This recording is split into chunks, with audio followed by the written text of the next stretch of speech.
Hello बच्चों, कैसे हो आप सभी। आज हम स्टार्ट करते हैं क्लास 12 फिजिक्स का next topic, magnetic field at any point for a circular ring, या बोल सकते हैं सर्कुलर कॉइल।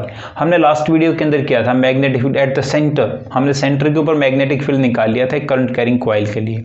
आज हम निकालेंगे मैग्नेटिक फील्ड किसी भी एक पॉइंट के ऊपर यूजिंग एक करंट कैरिंग कॉइल। ठीक है, तो अपना जो यूट्यूब चैनल उसको लाइक शेयर सब्सक्राइब जरूर करें, और ये सारे के सारे कंसेप्ट आपको 12th फिजिक्स का सारा सिलेबस आपको अपने इस यूट्यूब चैनल के ऊपर मिलेगा। अपने चैनल को सब्सक्राइब करना न भूलें। ठीक है, तो आज स्टार्ट करते हैं अपना आज का टॉपिक। देखिएगा, magnetic field at any point on the axis of a circular coil. देखो, हमने निकाला था एट द सेंटर, सेंटर के ऊपर हम निकाल चुके थे। आज हमें निकालना है at any point on the axis of circular coil. Circular coil के एक्सिस के ऊपर कहीं पे भी एक पॉइंट लेके चलें, उसके ऊपर कितना मैग्नेटिक फील्ड होगा वो हमें निकालना है। ठीक है, तो देखो इसके अंदर क्या करना है। सबसे पहले हमें एक कॉइल लेनी पड़ेगी। हमने एक सर्कुलर कॉइल लिया, ठीक है, क्या COD, जिसका जो अपने पास सेंटर है वो O है।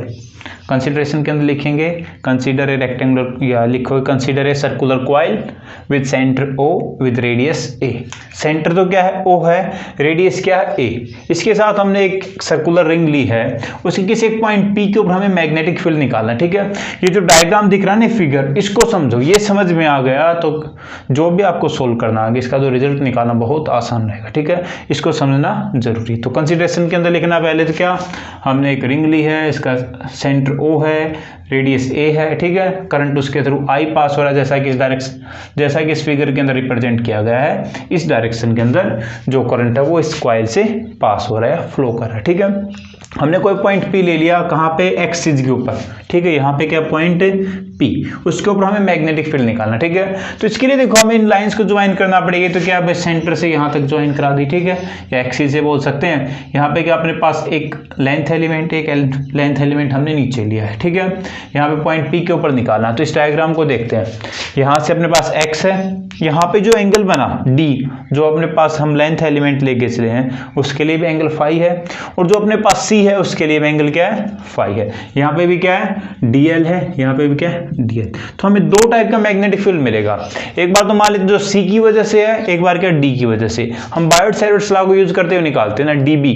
क्या निकालते हैं, DB, small amount of magnetic field. तो हम C पॉइंट के लिए क्या ले लेंगे, DB, और जो D पॉइंट उसके लिए क्या ले लेंगे, DB प्राइम। यहां से हमें क्या मिलेगा, जो अपने पास मैग्नेटिक फील्ड आएगा इन दोनों पॉइंट्स का, वो कैसा मिलेगा वो हमें इसके अंदर प्रूव करना है। ठीक है, हो गया। उसके बाद देखो जो R है, R क्या होगा, पोजीशन वेक्टर बोल सकते हैं। तो यहाँ पे R को देखें तो R क्या, देखो यहाँ पे एक राइट एंगल ट्राइंगल बन रही है, COP, या लिख सकते हैं POC is a right angle triangle. और राइट एंगल ट्राइंगल के अंदर आप पाइथागोरस को यूज करते हुए R की वैल्यू निकाल सकते हो ना। पाइथागोरस थ्योरम आपको पता है, भाई हाइपोटेन्यूज का स्क्वायर इक्वल्स टू क्या होता है, बेस स्क्वायर प्लस परपेंडिकुलर का स्क्वायर। तो वहां से हमने यूज करके निकाले, जो अपने पास PC होगा, P से C तक की डिस्टेंस हो क्या, R है। ठीक है, वो कितनी होगी, √A² प्लस x²।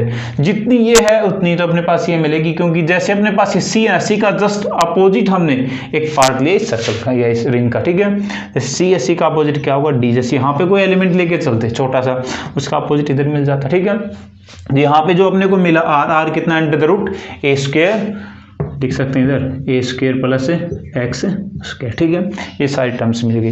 अब देखो, आप हमें पता जो मैग्नेटिक फील्ड है, इसके अंदर ध्यान से देखिएगा, उसके बाद हम निकाल पाएंगे इसको। यहाँ से देखते हैं कि जो मैग्नेटिक फील्ड है, यहाँ पे पॉइंट P के ऊपर देखें, हमें पता मैग्नेटिक फील्ड क्या होगा, राइट हैंड स्क्वायर रूल का यूज करते हैं, परपेंडिकुलर। अब परपेंडिकुलर देखते हैं, यहाँ पे जो हमने PE लिखा है, PE क्या है, DB क्या है, small amount of magnetic field at point C के ऊपर क्या है, DB। तो DB की जो डायरेक्शन है परपेंडिकुलर होगी ना, तो यहाँ पे परपेंडिकुलर किसके परपेंडिकुलर है, PE is perpendicular to the CP। जो CP लिया है, CP कहाँ पे, देखो यहाँ पे देख सकते हैं ना, इधर ये वाले दोनों के एंगल देखे हैं, तो ये CP है कहाँ है, 90 डिग्री के ऊपर। ठीक है, ऐसे ही अपने पास जो D पॉइंट है, D पॉइंट की वजह से जो मैग्नेटिक फील्ड हुआ, क्या लिखा हमने, DB डैश लिखा है। वो क्या होगा, यहाँ पे देखो जो PF है, PF is representing the direction of magnetic field, DB dash. ठीक है, इसकी डायरेक्शन को रिप्रेजेंट कौन करता है, DB जो है रिप्रेजेंट करता है PF। ठीक है, अब देखो आप यहाँ पे ये किसके परपेंडिकुलर है, यहाँ से देख सकते हैं अपने पास ये दोनों परपेंडिकुलर है ना। तो यहाँ पे क्या हुआ, जो PF है, जो डायरेक्शन ऑफ मैग्नेटिक फील्ड है पॉइंट D के लिए, उसकी जो डायरेक्शन ऑफ किसके परपेंडिकुलर, DP क्या है अपने पास, ये वाला, ठीक है, R के परपेंडिकुलर है, ठीक है। अब देखो आप यहाँ से हमें पता है जब भी अपने कुछ एंगल बनाते हुए कंपोनेंट्स मिलते तो हम रेक्टेंगुलर कंपोनेंट्स के अंदर डिवाइड करते हैं ना। तो हमें रेक्टेंगुलर कंपोनेंट्स पता है कौन से होते हैं, दो होते हैं, एक साइन होता है एक कोस होता है। तो हम देखिएगा पहले इसको कंपोनेंट्स के अंदर डिवाइड करते हैं। देखो इसको समझना जरूरी है, उसके बाद आप आसानी से इसको कर पाओगे। पहले इसको समझ लेते हैं और फिर साथ के साथ फिर कर लेंगे। देखो आप यहाँ से जो अपने को मैग्नेटिक फील्ड मिला है PE, उससे रेक्टेंगुलर कंपोनेंट्स डिवाइड करने पड़ेंगे। अब रेक्टेंगुलर कंपोनेंट्स डिवाइड करें, देखो अपने पास एक तो क्या होता है साइन थीटा, एक क्या होता है कोस थीटा। एक तो कैसा होता है हॉरिजॉन्टल कंपोनेंट, दूसरा कौन सा होता है वर्टिकल कंपोनेंट। हॉरिजॉन्टल कंपोनेंट देखें तो अपने पास ये क्या है कोस फाई वाला है। तो वर्टिकल देखेंगे तो अपने पास कैसा है DB साइन फाई। देखो एंगल कितना था फाई, इस फाई एंगल के साथ यदि हम रेक्टेंगुलर कंपोनेंट्स को तोड़ेंगे तो अपने पास एक कोस का आएगा एक साइन का आएगा। तो यहाँ पे DB कोस फाई तो कैसा हो गया हॉरिजॉन्टल, DB साइन फाई कौन सा होगा अपने पास, इसको माने क्या है वर्टिकल कंपोनेंट। ऐसे ही जो अपने पास DB डैश की वजह से जो मैग्नेटिक फील्ड था वो निकालें तो उसके भी दो कंपोनेंट्स होंगे, कौन कौन से, एक साइन का एक कोस का। हॉरिजॉन्टल कंपोनेंट देखें क्या है DB कोस फाई, यहाँ पे अपने को मिल गया या DB कोस फाई, ठीक है। वर्टिकल कंपोनेंट देखें तो अपने पास इसका भी तो यही आ रहा है DB डैश साइन फाई। तो देखो आप यहाँ से इन चीज को समझने के बाद जब आपको रेक्टेंगल कंपोनेंट्स का पता चल गया तो आप यहाँ से ये भी देख पाओगे जो मैग्नेटिक फील्ड यहाँ पे है DB कोस फाई, डायरेक्शन क्या है PY की तरफ। यहाँ पे देखेंगे अपने पास DB डैश कोस फाई वो किधर है नीचे की तरफ, कैंसिल आउट ईच अदर कर देंगे एक दूसरे, क्योंकि इक्वल अमाउंट होगा, अपोजिट डायरेक्शन होगी। जब अमाउंट इक्वल डायरेक्शन अपोजिट होती है उस केस में ये दोनों वेक्टर क्वांटिटी क्या करते हैं एक दूसरे को नेग्लेक्ट कर देती हैं, कैंसिल आउट कर देते हैं, ठीक है, वो हम जानते हैं। तो देखो ये समझ में आ गया और साथ ही साथ फिर करते हैं इसको। अब हमें देखो सारी कंडीशंस का पता चल गया, एंगल्स क्या है R क्या है। अब हमें पता है इनके अंदर जो मैग्नेटिक फील्ड निकालते हैं हम यूजिंग बायोट-सैवर्ट्स लॉ, हम बायोट-सैवर्ट्स लॉ का यूज करके निकालते हैं ना, हम बायोट-सैवर्ट्स लॉ को पढ़ते हैं। जो बायोट-सैवर्ट्स लॉ क्या वाला उसके अकॉर्डिंग अब हम चलेंगे और यहाँ पे जो रिजल्ट मिलता है इसका वो हम निकाल लेंगे। देखिएगा, देखिए यूजिंग बायोट-सैवर्ट्स लॉ या अकॉर्डिंग टू बायोट-सैवर्ट्स लॉ भी हम देखें तो small amount of magnetic field किसी करंट कैरिंग कंडक्टर के थ्रू जो होता है μ0/4 पाई आइडियल साइन थीटा बाई हमें r² मिलता है, ठीक है, हमने लिखा। यहाँ पे देखो जो थीटा रहेगा, थीटा क्या मिलेगा इस केस में 90 मिलेगा। क्यों, क्योंकि जो a है एज कम्पेयर टू r बहुत ही कम है और उस केस में यहाँ पे क्या लगेगा कर्व की तरह, यहाँ पे कैसा एंगल लगेगा 90 डिग्री का लगेगा, ठीक है। थीटा क्या मिल जाएगा अपने को 90 डिग्री। तो अब देखो हमें दो टाइप के मैग्नेटिक फील्ड निकालने, एक तो क्या इस C पॉइंट की वजह से, दूसरा पॉइंट D की वजह से। अब देखो जो इसका अपोजिट है ना वो अपोजिट क्या इफेक्ट डालता है, हमें आपको बताया था भाई यहाँ पे जो कंपोनेंट्स कैंसिल आउट कर देंगे और यहाँ पे जो मैग्नेटिक फील्ड मिलेगा सिर्फ एक ही डायरेक्शन में मिलेगा ना।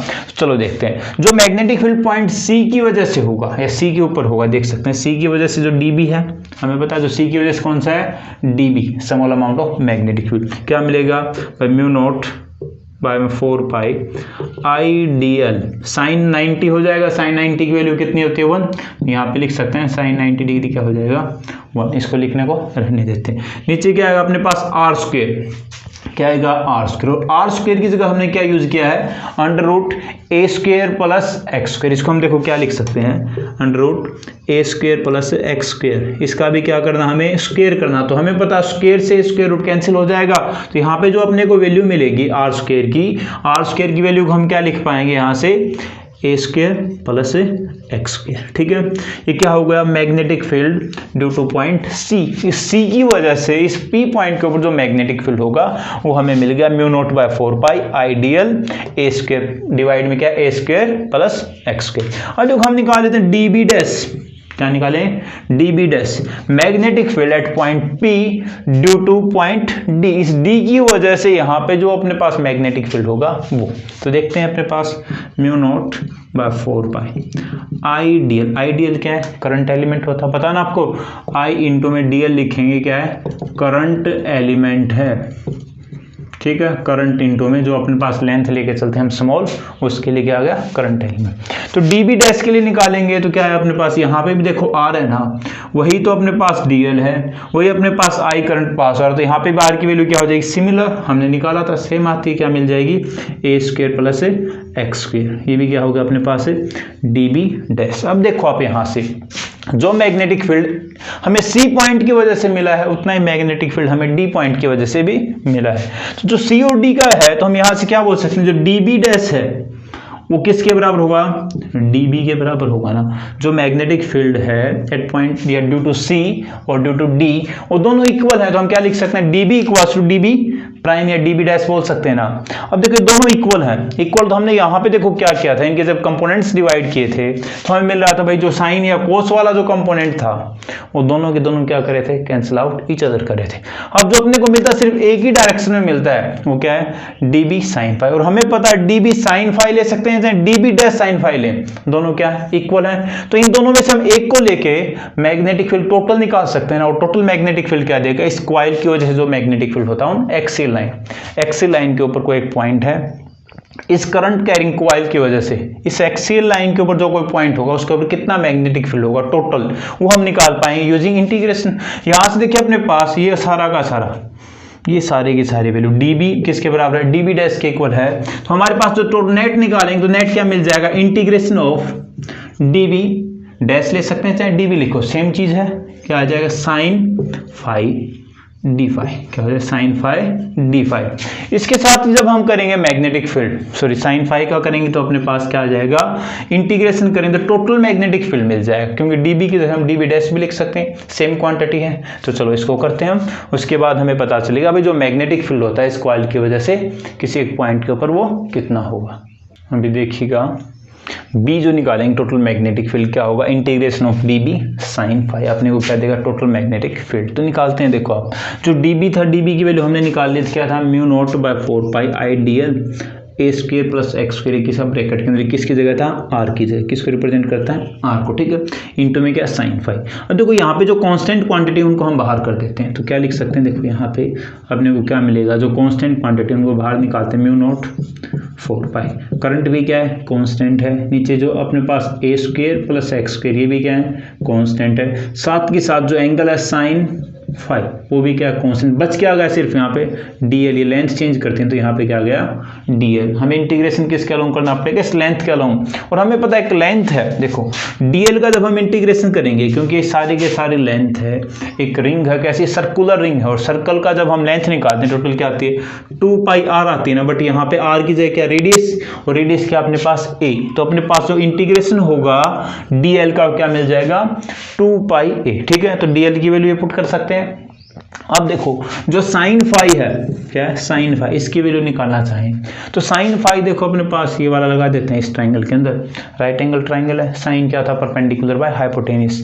यहाँ पे देखिए परपेंडिकुलर क्या है, परपेंडिकुलर है अपने पास है ए, क्या है ए, हाइपोटेन्यूस कितना आर, और आर की वैल्यू हमें पता है कितनी है अंडर रूट ए स्क्वायर प्लस एक्स स्क्वायर, ये वैल्यू मिल गई, साइन फाई की वैल्यू मिल गई हमें, और जो इंटीग्रेशन किया हमने डीएल का वो भी मिल गई। अब इन दोनों को इस इक्वेशन में पुट कर देते हैं तो क्या मिलता है, देखिएगा जो टोटल मैग्नेटिक फील्ड है वो क्या आएगा, इंटीग्रेशन तो अपना हो गया, क्या रहेगा म्यू नॉट आई बाय में 4 पाई इंटू में a square plus x square with in bracket, इसके इंटू में देखो आप क्या है साइन फाई की वैल्यू क्या है अंडर रूट ए स्क्वायर प्लस एक्स स्क्वायर, ठीक है। इसके इंटू में क्या अपने पास जो डीएल का जो इंटीग्रेशन किया था कितना है 2 पाई ए, ठीक है 2 पाई ए। अब देखो इनको इसके साथ मल्टीप्लाई कराएंगे तो अपने को क्या मिलता है म्यू नॉट, देखो इसको अच्छे से लिख लेते हैं म्यू नॉट आई, देखो पाई यहाँ पे देख सकते हो ए इंटू में ए क्या हो गया ए स्क्वायर इंटू में 2 पाई, ऊपर वाला हो गया, नीचे देखते हैं अपने पास 4 पाई इंटू में, देखो ये क्या 1, ये कितनी हाफ पावर, जिसको ऐड करें 3/2 हो जाएगा, a square plus x square raised to power 3/2, अपने को ये वाली वैल्यू मिल गई।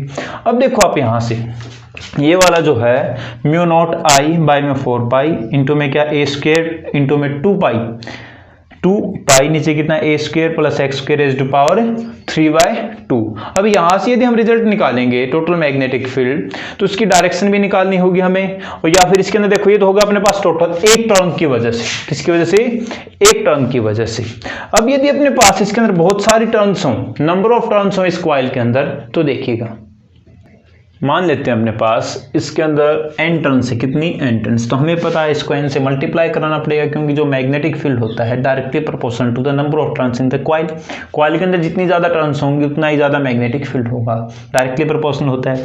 n नंबर ऑफ टर्न्स है तो इसके अंदर क्या लिख सकते हैं हम? इसी को यदि मॉडिफाई करके लिखना चाहें तो अपने को जो मैग्नेटिक फील्ड मिला म्यू नॉट बाय में 4 pi I A square n 2 pi, नीचे कितना आ जाएगा? A square plus x square raise to power 3/2। तो ये क्या मिल गया अपने को रिजल्ट? जब n नंबर ऑफ टर्न्स हो हमें मैग्नेटिक फील्ड निकालना हो किसी एक पॉइंट के ऊपर। अब देखो इन पॉइंट्स के अंदर थोड़ा सा चेंजमेंट हम कर सकते हैं। कुछ रहेगा अपने पास स्पेशल केसेज, और स्पेशल केसेज कैसे होंगे वो हमें निकालने हैं। ठीक है, देखते हैं उनको। देखो अब देखते हैं स्पेशल केसेस। हमने मैग्नेटिक फील्ड निकाल लिया, जो टोटल मैग्नेटिक फील्ड है किसी एक सर्कुलर कॉइल की वजह से एक एक्सिस पॉइंट के ऊपर। ठीक है, अब देखो जो टोटल मैग्नेटिक फील्ड मिला इसके लिए कुछ स्पेशल केसेस देखते हैं। स्पेशल केसेस के अंदर आपको पता है भाई, हम किसी चीज़ को ज़्यादा मान लेते हैं, किसी को बिल्कुल नेग्लिजिबल मान लेते हैं, वो करते हैं। देखो first, when point P lies at the centre of the circular coil. अब यहाँ पे जो पॉइंट P था देखो वो P पॉइंट सेंटर के ऊपर लाई करता है। इसका मीन क्या हुआ? जो P था कहाँ पे आ गया? O के ऊपर। जो X था, X की वैल्यू क्या हो गई? X बराबर क्या आ गया? 0। जब X बराबर 0 हो गया तो उस केस में अपना जो रिजल्ट रहेगा, जो मैग्नेटिक फील्ड मिलेगा वो क्या होगा? देखो mu naught by 4 pi 2 pi n I A square by में ए क्यूब। जो x था देखो यहाँ पे जो अपना रिजल्ट है ये कितना होगा? 0। और यहाँ पे जो पावर है 2 इसके साथ 3/2 होगा, तो 2 से 2 कैंसिल, 3 वाली पावर आ जाएगी ना। तो यहाँ पे अपने पास क्या मिल गया? Mu naught by 4 pi 2 pi n I A square by में ए क्यूब। ठीक है, अब देखो ऊपर कितना ए स्क्वायर, नीचे कितना ए क्यूब। यहाँ से ये वाली टर्म काटेंगे तो ये वाला कट गया। क्या मिल गया अपने को result? 2 mu naught by 4 pi, 2 नहीं आएगा, mu naught by 4 pi into में 2 pi n I A by में n आई बाय में a, ये अपना रिजल्ट रहेगा। ठीक है, अब देखो सेकंड केस में क्या बोलता है? When point P lies away from the centre of the coil. जो सेंटर ऑफ कॉइल है उससे बहुत ज्यादा दूरी के ऊपर है, वहां पे क्या होगा? जो अपने पास x है, x बहुत ज्यादा हो जाएगा। जो x है a के कंपेरिजन बहुत ज्यादा हो जाएगा। तो इसका मीन क्या है? जो अपने पास a है, a को हम क्या मान लेंगे? नेग्लिजिबल मान लेंगे ना, बहुत ही कम मान लेंगे। तो देखो आप यहाँ पे जो अपने पास a की वैल्यू क्या रख सकते हैं? फिर 0 रख लेंगे ऑलमोस्ट, वहां पे रखेंगे। ये वाली जो वैल्यू है यहाँ पे देख लेते हैं, इधर a की वैल्यू को हमने ऑलमोस्ट 0 रख लिया। तो यहाँ पे जो x की वैल्यू निकालें तो x के साथ आएगा, कट गया 2, कितना बच जाएगा? पावर 3। यहाँ पे अपने को रिजल्ट मिल गया mu naught by 4 pi 2 pi n I A square by में x क्यूब। ठीक है, x क्यूब देखो अब ऊपर तो यदि a स्क्वायर होता तो हम नीचे यदि अपने पास रिजल्ट में a स्क्वायर होता तो क्या मान लेते हम? नेग्लिजिबल। और वहां पे क्या आ जाता? अपने पास जो वैल्यू है वो x के साथ, नीचे यदि a वाला आता तो a की सब पावर के साथ कट जाता। ठीक है, तो इसके बाद हम रख सकते हैं, देखो ये वाला जो रिजल्ट है mu naught by 4 pi 2 n I A square by में x क्यूब। देखो जो a है कैपिटल A किसको दर्शाता है? एरिया। किसको? Area of the coil. और एरिया क्या होता है अपने पास? पाई आर स्क्वायर होता है ना। एरिया क्या होगा? पाई आर स्क्वायर। आर की जगह क्या अपने पास? a, तो अपने पास पाई ए स्क्वायर हो जाएगा। तो अपना जो रिजल्ट मिल गया क्या हो गया? म्यू नॉट बाय में 4 pi 2 n I A by में x क्यूब। अब देखो आप इसके अंदर एक टर्म और यूज करोगे, वो टर्म आपने अभी तक नहीं पढ़ी, आप आगे जाके पढ़ोगे इसके अंदर। तो जो हमने देखो यहाँ पे लिखा है n आई ए, जो n आई ए है, n number of turns, i क्या है? करंट, और a क्या है? जो एरिया है इस कॉइल का। ठीक है, उस एरिया के लिए इन तीनों को मल्टीप्लाई में जब हम लिखते हैं मल्टीप्लाई के अंदर तो हमारे पास आता है m। वो m क्या है? मैग्नेटिक डायपोल मोमेंट है। उस मैग्नेटिक डायपोल मोमेंट की टर्म को यूज करते यहाँ पे क्या आ जाए? म्यू नॉट बाय में 4 पाई 2m बाय में x cube is the total magnetic field. क्या होगा, टोटल मैग्नेटिक फील्ड। जब अपना जो पॉइंट P है बहुत ज्यादा दूरी पे हो सेंटर से बहुत ज्यादा दूरी पे होगा तो जो अपना A है वो बहुत ही कम हो जाएगा, नेग्लिजिबल मान लेंगे उसको। तो यहाँ पे जो A स्क्वायर की वैल्यू वहां पे हम 0 की इक्वल पुट करेंगे, तो यहाँ पे जो अपने पास वैल्यू आएगी इधर इस वाले टर्म में थी, नेग्लिजिबल लेके चलते हैं। यहाँ पे पाई A स्क्वायर को हमने क्या लिख दिया, एरिया ऑफ दैट कॉइल। यहाँ पे A मिल गया, इस A को NIA को हमने क्या लिखा है, M क्या है, मैग्नेटिक डायपोल मोमेंट। जानते हैं मैग्नेटिक डायपोल मोमेंट के बारे में भी देखिएगा। देखो मैग्नेटिक डायपोल मोमेंट जो है हमने रिप्रेजेंट किया M से, M क्या है, NIA के इक्वल होता है। इसको क्या लिखेंगे, एम्पीरियन टर्न्स इनटू में area of the coil. Coil का एरिया और जो एम्पीरियन टर्न्स हैं जितने अपने पास करंट की जो टर्न्स है ना, 1 है 2 है 4 है, उन सभी के प्रोडक्ट को क्या बोलते हैं, मैग्नेटिक डायपोल मोमेंट। इसकी यूनिट निकालना चाहें देखो यहाँ पे क्या होगा, N क्या है, नंबर है, नंबर की कोई यूनिट नहीं होती। I क्या है, करंट, करंट की क्या होती है, एम्पियर। पीछे क्या, एरिया, एरिया की यूनिट क्या होती है, मीटर स्क्वायर। तो अपने पास यूनिट यदि आपसे unit of magnetic dipole moment तो क्या बताओगे आप, ampere metre square is the unit of magnetic dipole moment. अब देखो जो मैग्नेटिक डायपोल मोमेंट है इसकी पोलैरिटी का यदि हम जिक्र करें, पोलैरिटी कैसी होगी, तो इसके लिए देखो अपने पास जो कॉइल है उस कॉइल से हम समझ पाते हैं कि भाई वो कौन से पोल की तरह एक्ट करेगा। भाई जैसे अपने पास ये कॉइल है, ठीक है, ये कॉइल, इस कॉइल के अंदर देखते हैं, हमने ये वाली कॉइल माने अलग से। इस कॉइल के अंदर जो करंट की डायरेक्शन कैसी है, क्लॉकवाइज। कैसी है, क्लॉकवाइज। क्लॉकवाइज यदि देखते हो अपने पास, ऐसे इस केस में मान लेते हैं, जैसे अपने पास रिंग है, इस फेस से जब आप देखते हो करंट की डायरेक्शन क्या है, ऐसे अपने पास क्लॉकवाइज। तो यहाँ पे इस फेस की जो पोलैरिटी होगी वो कैसे मिलेगी अपने को, यदि क्लॉकवाइज है, कैसी क्लॉकवाइज है, तो किसकी तरह एक्ट करेगा, साउथ पोल की तरह। किसकी तरह, साउथ पोल की तरह। यदि ये वाला जो है एक्सिस है, इसके अंदर से आप देख रहे हो ऐसे करंट फ्लो कर रहा है, तो इसके अंदर जो पोलैरिटी होगी इस फेस की वो कैसी होगी, साउथ पोल की तरह। ठीक है, अब जिक्र करें नॉर्थ पोल का, भाई उसकी बैक साइड देखनी है। यदि करंट की डायरेक्शन कैसी है, एंटी क्लॉकवाइज। कैसी है, एंटी क्लॉकवाइज। उस केस में इसकी जो पोलैरिटी होगी किसकी तरह होगी, नॉर्थ पोल की तरफ। ठीक है, देखो आप इसको ऐसा देख सकते हो, जैसे अपने पास एन बनाते हो ऐसे बनाते हो, उसकी डिजाइन में हमने इसको बनाया, इसी से आप अच्छे से समझ पाओगे। यदि आपको पोलैरिटी निकालनी हो किसी कॉइल के लिए, जब उसके अंदर करंट की डायरेक्शन गिवन हो, तो आप बता सकते हो मैग्नेटिक डायपोल मोमेंट के लिए पोलैरिटी क्या होगी। ठीक है, इसके बाद छोटे छोटे 2 केसेज और हैं, उन 2 केसेज के अंदर क्या बता रखा है आपको।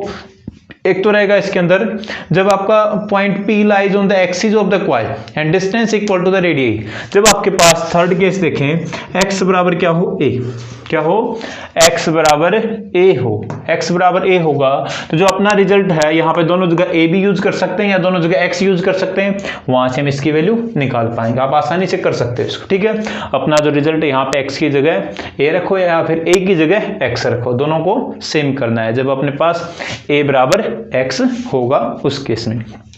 लास्ट केस बचता है, लास्ट केस आपको बताता है variations of magnetic field with the value of x। जो x की वैल्यू उसके साथ जो वेरिएशंस आएंगी वो देखो आप यहाँ पे अपने पास मान लेते हैं मैक्सिमम मैग्नेटिक फील्ड कैसे मिलेगा, जैसे जैसे x की वैल्यू बढ़ती है, जैसे जैसे b की वैल्यू, देखो यहाँ पे क्या है b, इधर क्या है x, इधर क्या है x। ये अपने पास स्टार्टिंग में देखो जब आप मैग्नेटिक फील्ड को लेके चलते हो, ठीक है, मैग्नेटिक फील्ड केस में यहाँ से चले आप, जब x बराबर a कर दिया हमने, वहां से देखो इस केस में अपने पास ये वाली वैल्यू फर्स्ट इंक्रीज करती है, उसके बाद डिक्रीज करती है। x की वैल्यू इंक्रीज करते गए, मैग्नेटिक फील्ड कम होता गया। x की वैल्यू हम इधर देखो इस कॉइल के इस तरफ देखते हैं, ये कॉइल है, इसके राइट साइड हम x को बढ़ाते गए, तो जो अपना मैग्नेटिक फील्ड यहाँ पे मैक्सिमम था धीरे धीरे कम होता गया। अब इस x की वैल्यू को हम इधर लेके, यहाँ पे क्या मैक्सिमम, इसको और इधर लेके आए, इधर लेते गए लेफ्ट साइड, तो अपना जो मैग्नेटिक फील्ड था वो डिक्रीज करना स्टार्ट कर देता है, तो अपने को इस टाइप का ग्राफ मिलता है। ठीक है, ये अपना टॉपिक था, मोस्ट इंपॉर्टेंट, एग्जाम में बहुत बार पूछा जाता है, तो आप इसको अच्छे से करना है। यदि कोई डाउट हो तो आप कॉमेंट बॉक्स के अंदर कॉमेंट करके पूछ सकते हो, बट अपने इस यूट्यूब चैनल को लाइक शेयर और सब्सक्राइब करना न भूलें, और साथ ही साथ बेल आइकन को भी प्रेस कर देना ताकि नेक्स्ट वीडियोज के अपडेट आपको मिलते रहें।